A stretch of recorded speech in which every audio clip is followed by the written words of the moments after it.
अभी हम बात करेंगे इन्फेक्शियस डिजीज़ वगैरह की। इन्फेक्शियस डिजीज़ में आपके पास आ जाता है सबसे पहले मीज़ल्स। मीज़ल्स आज के टॉपिक में हम क्या करेंगे, आज के लेक्चर में हम डिस्कस करेंगे किस चीज़ को, मीज़ल्स के बारे में हम डिटेल वो करेंगे। सही है, तो मीज़ल आपके पास क्या है, इन्फेक्शन है।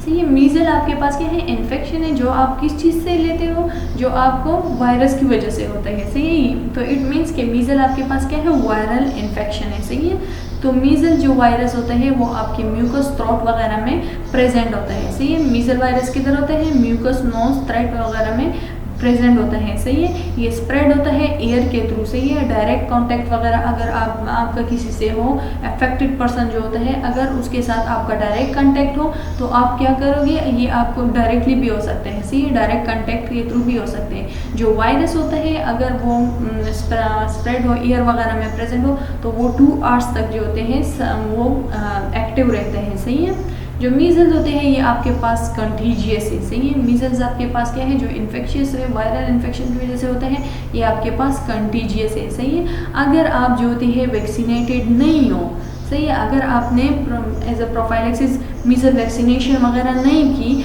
और आप रूम में ऐसे बंदे के साथ हो जिसको मीज़ल है, तो 90% चांसेस है कि आपको भी ये चीज़ हो सकती है। सही है, अगर हम बात करें मीज़ल्स वगैरह की, तो ये कंटीजियस है, ये चीज़ इसको वो करती है, डेंजरस बनाती है। सही है, मीज़ल्स की क्योंकि मीज़ल्स जो होते हैं आपके, मीज़ल्स की एक चीज़ इसको बहुत ही रिस्की बनाती है कि ये कंटीजियस होते हैं। 4 डेज़ बिफोर आपको रेशेस वगैरह अपीयर से, आप मतलब जब आप एसिम्प्टोमेटिक होते हो, सिंपल ये कंसिडर कीजिए, जब आप एसिम्प्टोमेटिक होते हो तो 4 डेज़ बिफोर भी आप में ये चीज़ प्रेजेंट होती है, ये वायरस प्रेजेंट होता है। सही है, और आपको पता भी नहीं होता, और आप जो थे कांटेक्ट में आ जाते हो मुख्तलिफ लोगों के, और आप जो थे उनको भी अफेक्ट कर लेते हो। सही है, तो ये आपके पास हाईली कंटीजियस वो है। सही है, या फिर अगर आपसे आपके रेशेस वगैरह चले भी जाए, अगर आप 10 to 14 डेज इसका वो पीरियड होते हैं, रेशेस चले भी जाए, तो आप जब रेशेस चले भी जाते हैं तो भी उसके बाद भी आप 4 दिन तक कंटीजियस होते हो, वो होते हो, अफेक्टेड होते हो इस चीज़ से।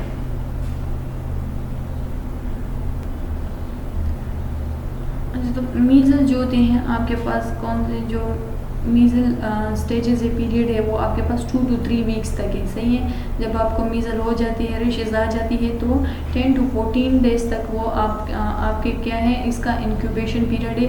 10 to 14 डेज़ जो होती है आप उसमें अफेक्टेड होते हो। सही है, जो सिम्टम्स वगैरह की हम बात करें तो हाई फीवर होगा आपके पास। सही है, फर्स्ट साइन आपके पास क्या है मीज़ल्स का, कि आपको हाई फीवर होगा। सही है, हाई फीवर, अब जो इंक्यूबेशन पीरियड है ना 10 to 14 डेज़ इसी उसमें होगा। सही है, ड्यूरेशन वगैरह में होगा। सही है, और फीवर आपका 4 to 7 डेज़ तक लास्ट करेगा, और ये इतना ही high fever up to 105 degree तक ये फीवर आपके पास होगा। सही है, मुख्तलिफ सिम्टम वो बंदा प्रेजेंट करेगा जो इफेक्टेड बंदा होते हैं। सही है, रेनी नोज़ होगी उनकी आइज़ रेड होगी, सोर थ्रोट होगा। सही है, उनमें जो होती है उसके माउथ वगैरह में जो होती है वाइट स्पॉट से बनेंगे। सही है, तीनी वाइट बम्प से बनेंगे। सही है, उसको हम कॉप्लिक स्पॉट्स भी बोलते हैं। सही है, अच्छा, इन सिम्टम्स के बाद हमारे पास क्या होगा कि आपकी बॉडी वगैरह पे क्या होगी, रेड बम्पी रेशेस वगैरह अपेयर होना स्टार्ट हो जाएगी। सही है, ये आपके हेयर से लेके आपकी नेक, लिम्स, फीट, हैंड्स, हर जगह पे,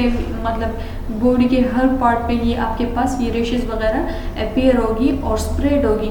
और जब ये रेशेस वगैरह, ये स्पाइक्स वगैरह स्प्रेड हो रही हो, तो आपका फीवर जो होती है 105 फ़ारेनहाइट या इससे ज़्यादा चले जाएगा। सही है, तो आपको जो होती है बहुत ही हाई फीवर होगा उस टाइम पे जब रेशेस आपकी बॉडी में अपेयर होना स्टार्ट हो रही होती है। सही है, अच्छा, हम बात करते हैं अभी मीज़ल की कॉजेज़ की और इसकी रिस्क फैक्टर की। सही है, तो मीज़ल जो है स्प्रेड होता है बहुत ही क्विकली और इजीली। सही है, बहुत ही जल्दी, क्योंकि कंटीजियस है ना, तो बहुत ही जल्दी ही स्प्रेड हो जाता है। सही है, जब भी आप किसी उस बंदे, जो इफेक्टेड बंदे के क्लोज जाओ, सही है, या जब भी कोई वो करे, इफेक्टेड बंदा कान से या स्नीजिंग, छींक के वगैरह से, तो उससे क्या होगी कि जो वायरस वगैरह होते हैं जो ड्रॉपलेट फॉर्म में उनके उसमें एयर वगैरह में चला जाएगा। सही, और 2 आवर्स तक वो एक्टिव होता है एयर में। अगर उस दौरान कोई और उस एयर के साथ कांटेक्ट में आ जाए, वो एयर इनहेल वगैरह करे, तो वो भी इस चीज़ को गेट कर सकता है। सही है, उनको भी ये चीज़ हो सकती है। सही है, अच्छा, तो ये बात तो हमने पहले करी है कि कितने आवर्स तक ये आपके पास एक्टिव होता है। 2 आवर्स तक ये वायरस आपके पास एक्टिव, जो मीजल वायरस है वो आपके पास एक्टिव होता है, सही है। अच्छा, कौन कौन से रिस्क फैक्टर है, सही है, जिसमें आप रिस्क में हो इस चीज़ को, उसमें मीजल्स के होने के चांसेस आप में ज़्यादा है, सही है। तो अगर आप वैक्सीनेटेड नहीं हो या फिर अगर कोई यंग बंदा होता है या प्रेग्नेंट वुमेन होती है, उनमें ज़्यादा चांसेस होते हैं किस चीज़ के, मीजल्स उसमें अपीयर होने के, सही है, मीजल डेवलप होने के, सही है। या फिर जो है आप ट्रेवल कर रहे हो, सही है, ड्यूरिंग ट्रेवल जो है आपका वो हो किसी पैसेंजर वगैरह से, अफेक्टेड पैसेंजर वगैरह से भी आपको हो सकते हैं, सही है। थर्ड जो होते हैं जो आप जो होते हैं अनवैक्सीनेटेड एरिया वगैरह में रह रहे हो, सही है, आप जो होते हैं उस एरिया में रहते हो जिधर उसकी प्रोफाइलैक्सिस वगैरह नहीं ली किसी ने, सही है, तो आपको क्या होते हैं डेवलप, जो मीजल है वो डेवलप होने के चांसेस ज़्यादा होते हैं, सही है। या आप वो फूड ले रहे हो जिसमें विटामिन ए रिच ना हो, सही है, विटामिन ए न्यूट्रेंट वगैरह की डिफिशियंसी हो, जिन बंदों में विटामिन ए की डिफिशियंसी होती है तो उनमें ज़्यादा चांसेस होते हैं मीजल्स डेवलप होने के, सही है। या इम्यून डिफिशियंसी हो या कोई अदर मेडिकल कंडीशन हो, आपको कोई डिजीज़ वगैरह हो, तो इसके रिजल्ट में भी आप में क्या है, आप रिस्क में हो मीजल डेवलप होने के, सही है। तो मीजल डायग्नोसिस जो थी वो हम कर सकते हैं जब आप फिज़िकल उसमें एग्जामिनेशन वगैरह से, या फिज़िकल उसमें हम क्या कर सकते हैं, इसको फिगर आउट कर सकते हैं मीजल्स वगैरह। अगर आपका जो कंसल्टेंट वगैरह देखे वो आपकी बॉडी पे रेशेस वगैरह देखे, या माउथ में जो कॉप्टिक स्पॉट्स वगैरह देखे उससे भी आप कर सकते हैं।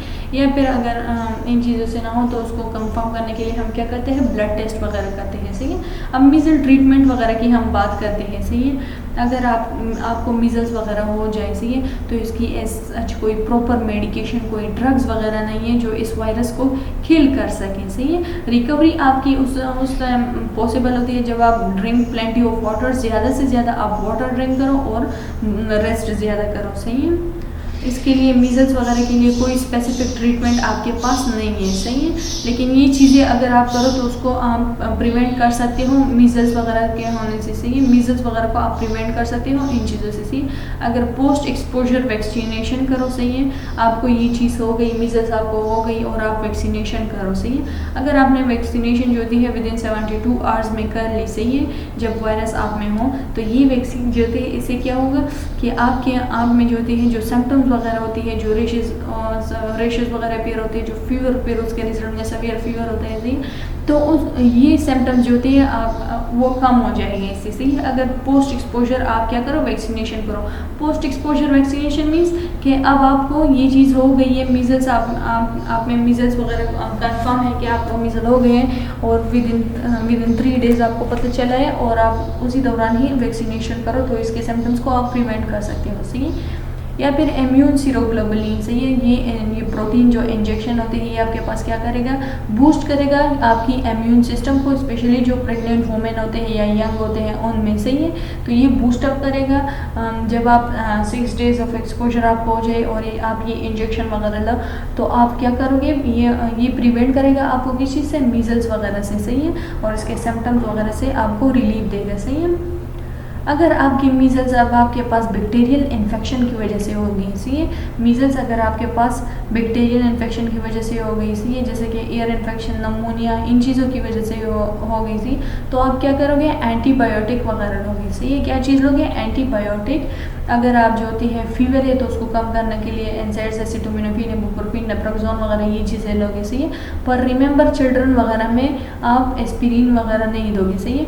विटामिन ए भी एक रिस्क फैक्टर है मीजल्स के लिए, सही है। तो जो जिन लोगों में जो थी विटामिन ए की डिफिशियंसी होती है, जिन लोगों के न्यूट्रन में विटामिन ए नहीं है, तो मेक श्योर कि आप जो होते हैं उन विटामिन ए लेवल में वो करो, सही है। उनके फूड वगैरह में, डाइट वगैरह में आप वो फूड उनको दो जो विटामिन ए रिच हो, सही है। अच्छा, देन आप ज़्यादा से ज़्यादा रेस्ट करो, प्लेंटी ऑफ वाटर अगर आप लोगे, सही है, या फिर ह्यूमिडिफायर वगैरह यूज़ करोगे इजी ब्रीथिंग वगैरह के लिए, सही है। डिम लाइट या फिर डिम लाइट से भी आपकी वो इफ़ेक्ट होती है, सही है। तो आप जो होती है ब्राइट लाइट और वो करो, सही है, जो लाइट वगैरह से उससे भी ख़ुद को दूर रखो, सही है। तो ये सारी चीज़ें थी जो हमने पढ़ी मीजल्स के बारे में, सही है। इसकी हम पिक्चर में देख लेते हैं। अगर आपको मीजल है, तो वो इस तरह के रेशेस वगैरह आपकी बॉडी में आपके इस तरह के बम्स वगैरह अपीयर होंगे, सही है। आप देख सकते हो, सही है। ये मतलब एक स्पेसिफिक एरिया पे नहीं, किसी स्पेसिफिक रीजन को नहीं देते, ये आपके पास बॉडी में किसी भी उस पर अपीयर हो सकती है, सही है। आपकी फुल बॉडी पे ये अपीयर होते हैं, सही है। तो इसके सिम्टम्स वगैरह में ड्राई कफ होगा, बॉडी पेन होगी, आप या रनी नोज होगा, सोर थ्रोट की चीज़ें होगी, डिस्कम्फर्ट होगी, डायरिया वगैरह आपको होगा, सही है। लाइट सेंसिटिविटी भी इस दौरान होगी, सही है। आपके माउथ में कॉक्लिक स्पोर्स वगैरह अपीयर होगी, सही है। इन्फ्लेमेशन होगी लिम्फ नोड वगैरह की, सही है। तो ये सारी कंडीशन थी जिसके बारे में हमने बात करी है, सही है। तो आज का टॉपिक किस चीज़ के बारे में था? आज के टॉपिक में हमने इन्फेक्शियस डिजीज़ का स्टार्ट लिए, इन्फेक्शियस डिजीज़ को हमने कवर किए हैं। तो हमने सबसे पहले जो डिजीज़ कवर किया है वो है मीज़ल, सही है। मीज़ल की हमने बात की है, सही है। मीज़ल के काजेज़ के बारे में पढ़ा, मीज़ल के रिस्क फैक्टर्स वगैरह के बारे में पढ़े, सही है। कौन कौन से ऐसे लोग हैं जो रिस्क पे है, सही है, जिनको मीज़ल होने के चांसेस है, सही है। देन इसकी प्रिवेंशन हमने पढ़ी है कि कैसे इसको प्रिवेंट कर सकते हैं, सही है। और उसकी ट्रीटमेंट वगैरह की बात हमने करी है, सही है। तो होप सो आपको इस लेक्चर की समझ आई होगी। Thank you.